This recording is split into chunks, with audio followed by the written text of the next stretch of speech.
Bridal shower, that's right. We couldn't say certain words, and so I was getting confused. They had a little game there. And had a great visit with them.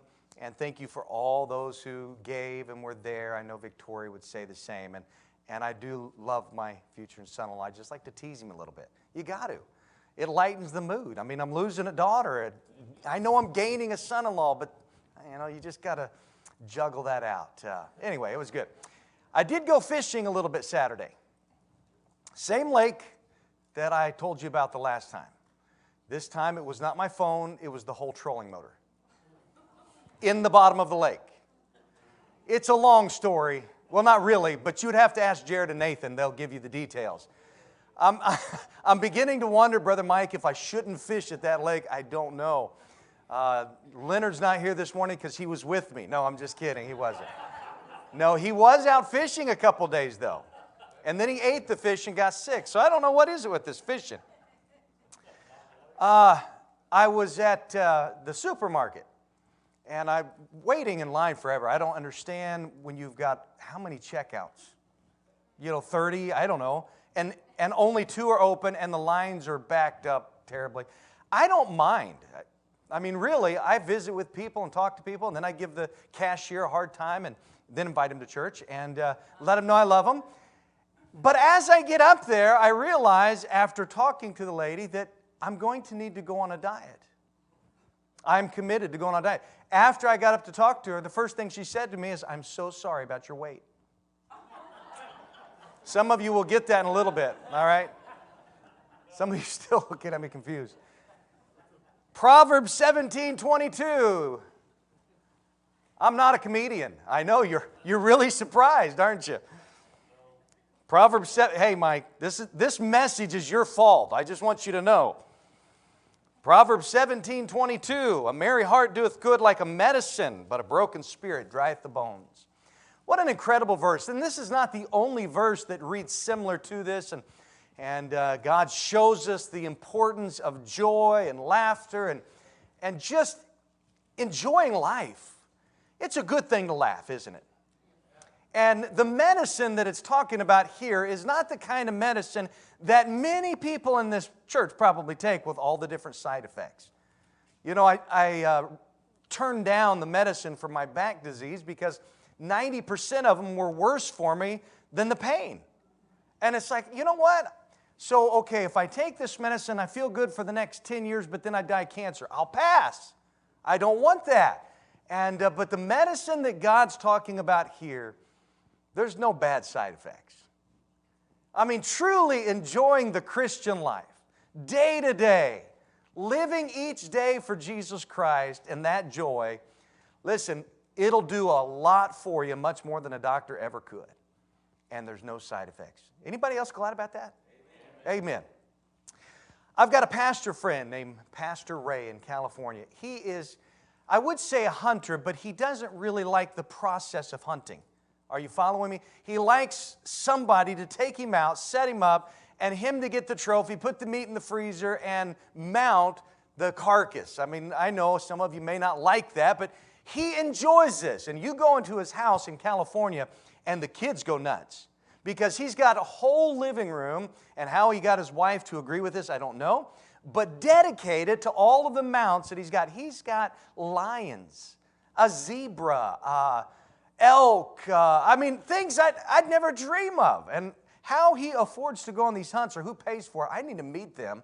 I'm just saying it wouldn't be too bad on some of the hunts.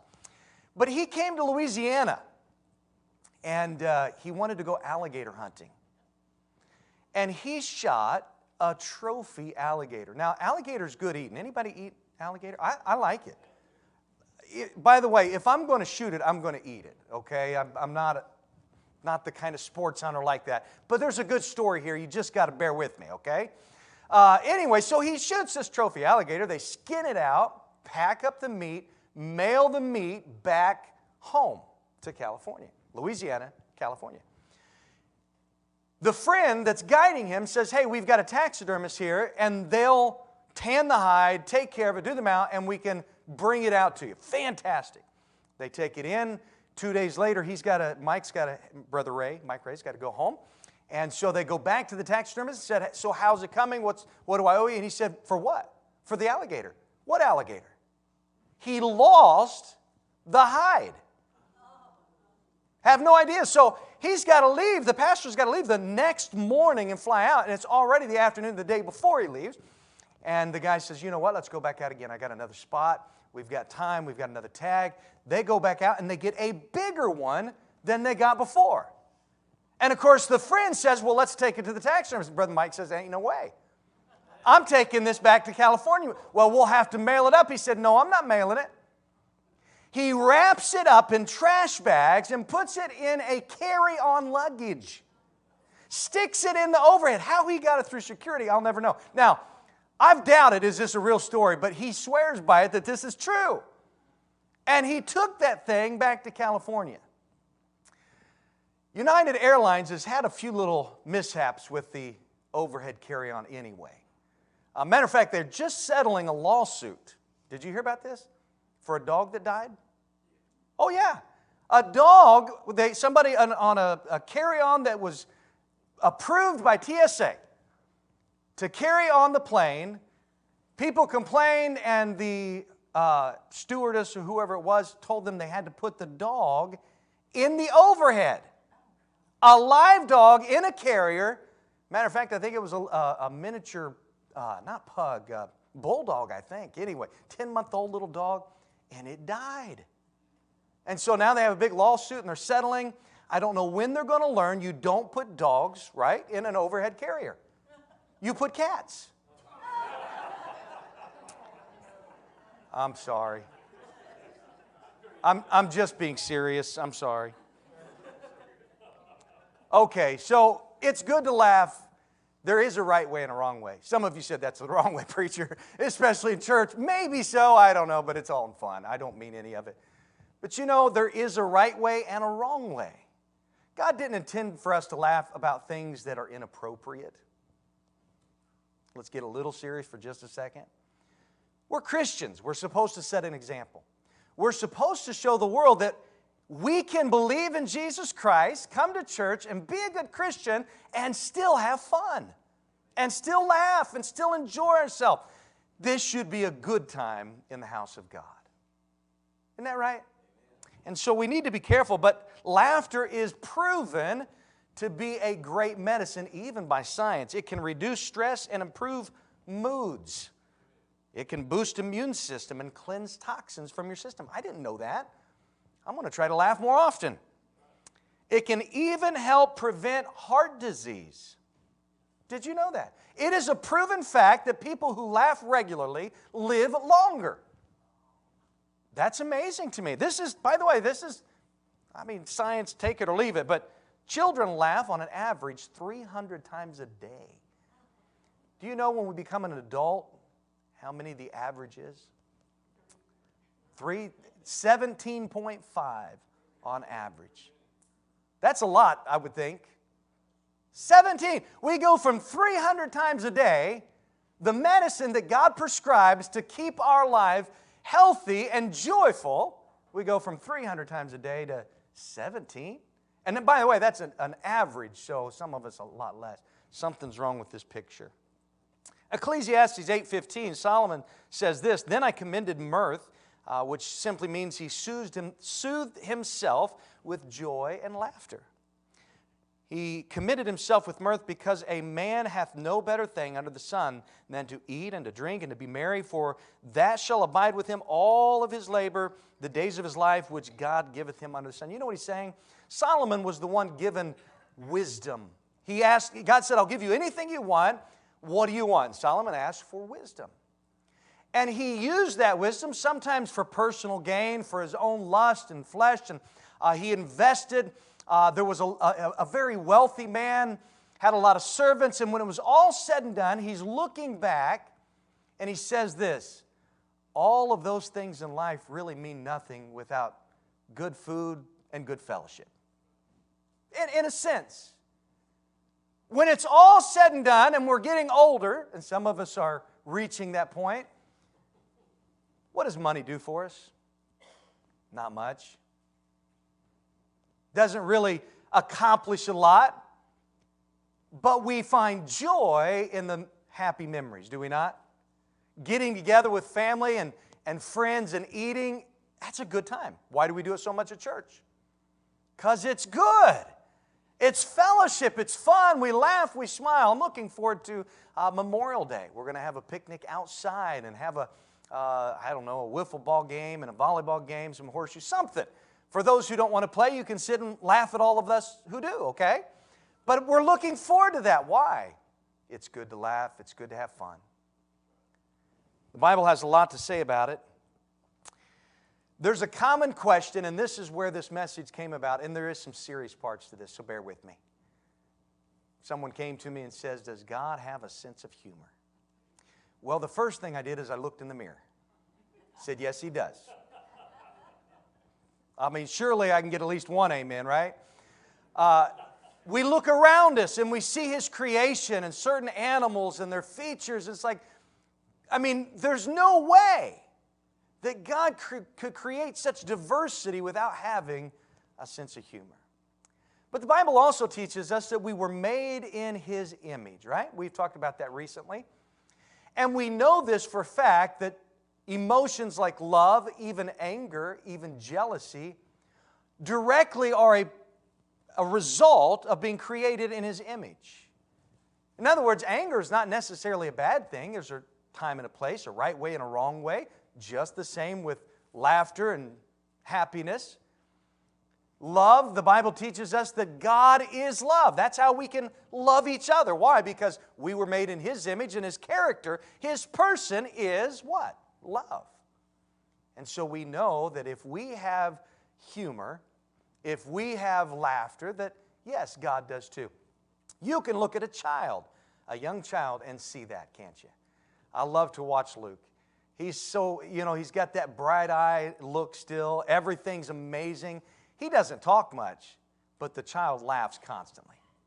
Sometimes he laughs at the silliest things. Tammy's hair will fall on his face, and he'll just bust out laughing. Why? Because it's in him. It's part of who he is, his design, and we are made in the image of God. So if you've ever wondered why there's humor, well, again, we look to God for the answers, and we can see that. Does God laugh? Well, the Bible tells us that He does. Psalms chapter 2, verse 4, He that sitteth in the heavens shall laugh, the Lord shall have them in derision. And if you read the whole passage, by the way, there's several Psalms that use this phrase, that the Lord laughs, God laughs. Ultimately, it's as though God looks down and He laughs at the foolishness of man. You really think somehow you're getting one over on me. When 9/11 hit, we were traveling like 2 weeks later, and we had an Isuzu rodeo. And so an SUV, back window, I plastered with this verse, and I basically said this: God will have the last laugh. Psalms 22 or whatever it is, whatever the verse was, I lost it. Psalms 2:4. And it's kind of like saying this. My little boys love to wrestle. Did you ever do that with your dad? You got too big for him, though, didn't you? When he was 4? When he's 5, it was too much on it. Oh, all 4 of them did, yeah. All of the boys will do that, and all of them at once want to tackle Dad.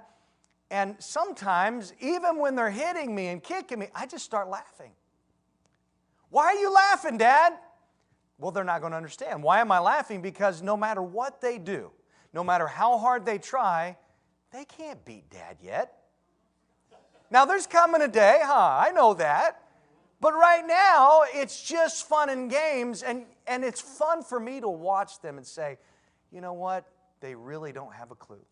And God looks down at the world, and that's what He sees many times. He sees people who don't have a clue. And some of that causes God to laugh. Maybe it's a laugh out of a sarcastic laugh, I don't know. But I do know that God does laugh. The Bible teaches us that. We have humor throughout the Bible. The Bible's full of it. It's amazing how many passages, as I begin to study this, just are flat out funny.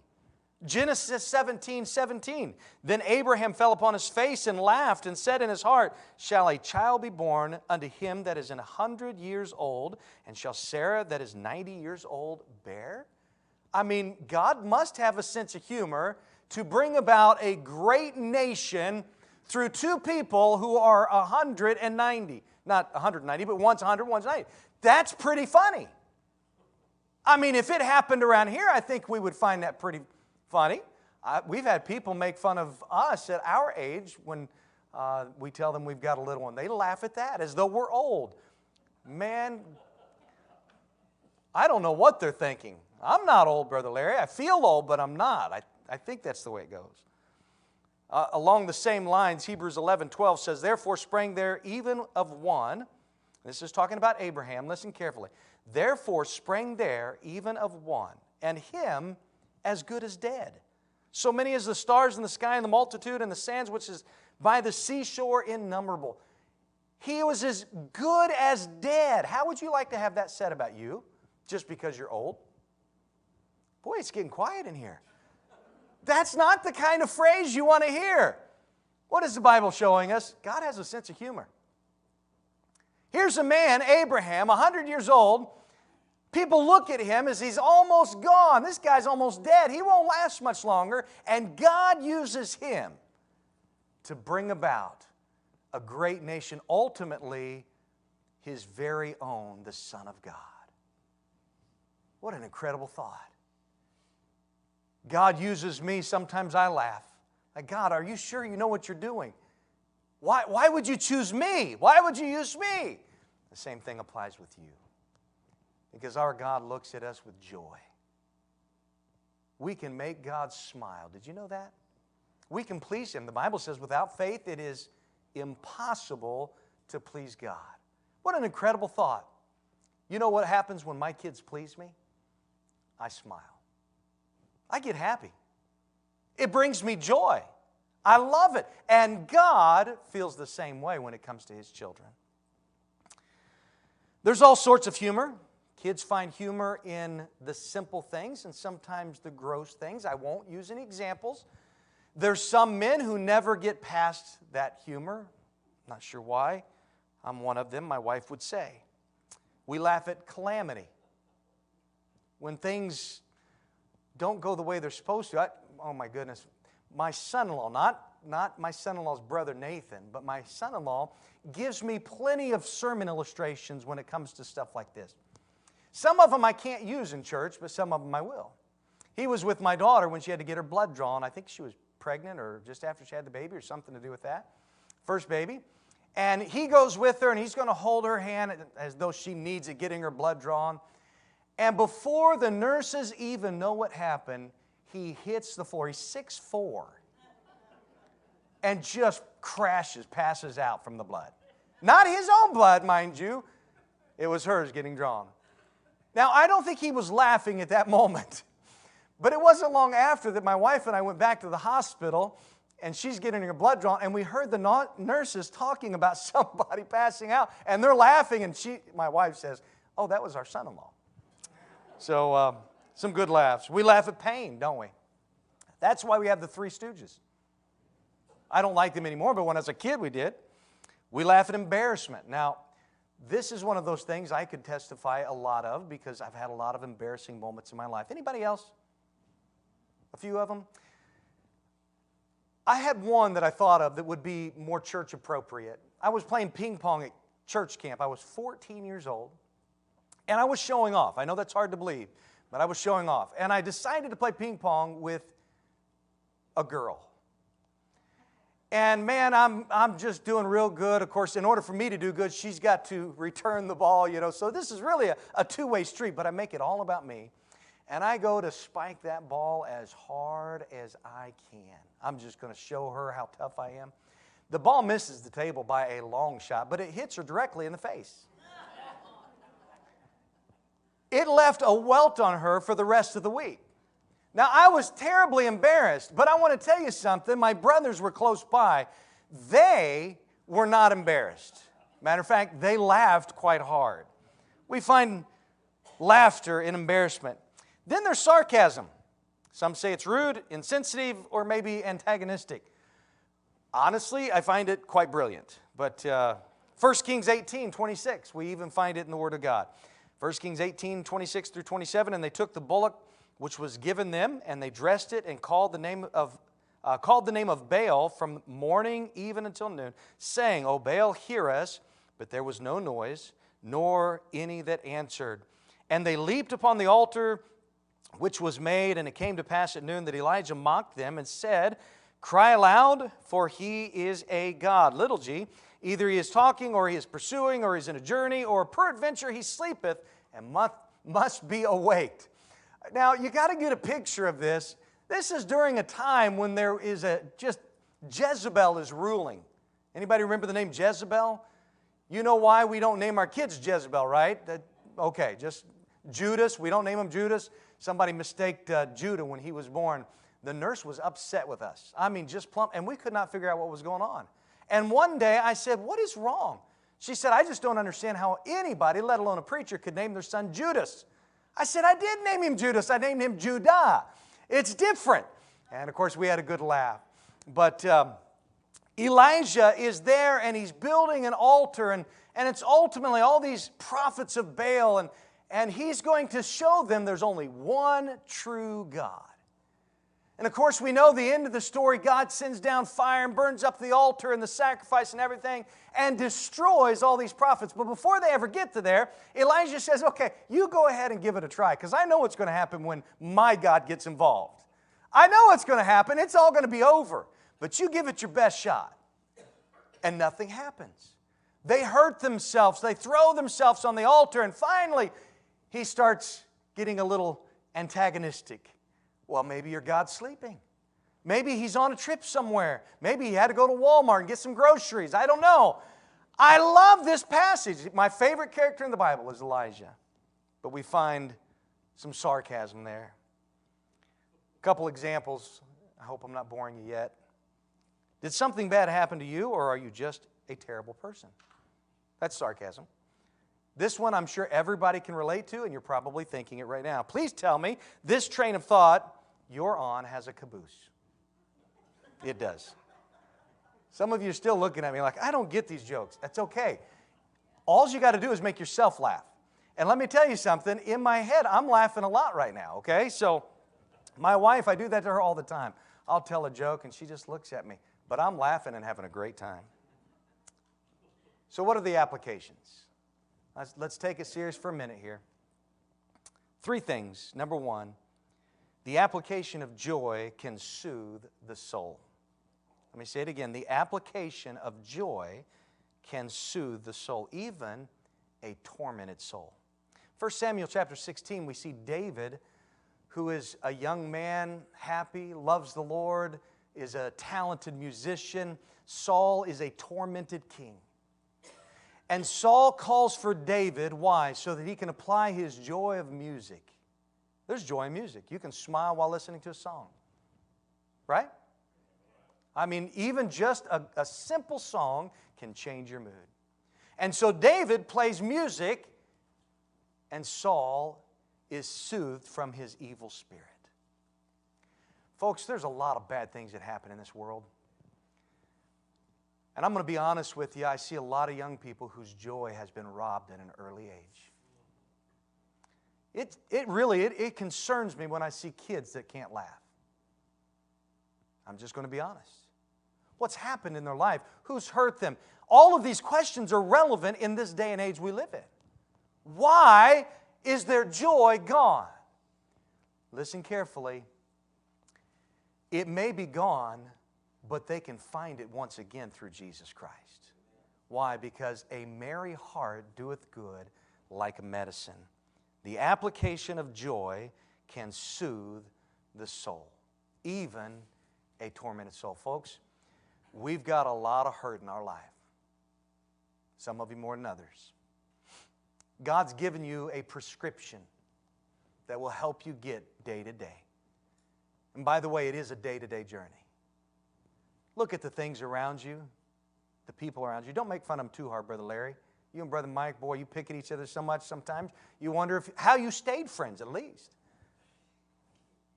You know why? Because they understand the importance of laughter, of joy, and they enjoy that. With all the pain, we need the prescription. The application of joy can soothe the soul. Number 2, A wound without care or cure can kill, just as wounded emotions will suck the life right out of you.